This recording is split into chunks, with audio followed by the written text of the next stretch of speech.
Kumusta? Day 3 na po tayo ng ating challenge na sasabihin ko lang yung pangarap ko hanggang sa isang taon at titingnan natin yung kung mangyayari. So ito po ay isang experiment, walang walang subscriber, walang view. 3 araw na po tayong wala pa rin nagsusubscribe, wala pa rin nag-view ng ating video at walang edit din mga kapatid ko.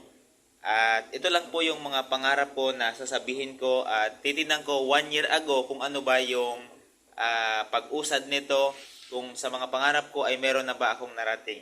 So, mararating ko ba ito na sinasabi ko lang palagi?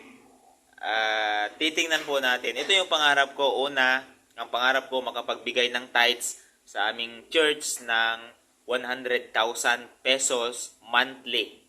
Pangalawang pangarap ko ay magkaroon ako ng sa church namin magkaroon ng 10,000 leaders tsaka mga members. Yan yung pangalawang pangarap ko. At yung pangatlong, dito sa Gold, Makati. At yung pangatlong pangarap ko, nagagaling si Mrs. sa kanyang sakit na chronic kidney disease, stage 5. At yung pang-apat na pangarap ko ay makapagbigay ng pabahay sa aking mga magulang doon sa Bicol ng worth of 200,000 pesos.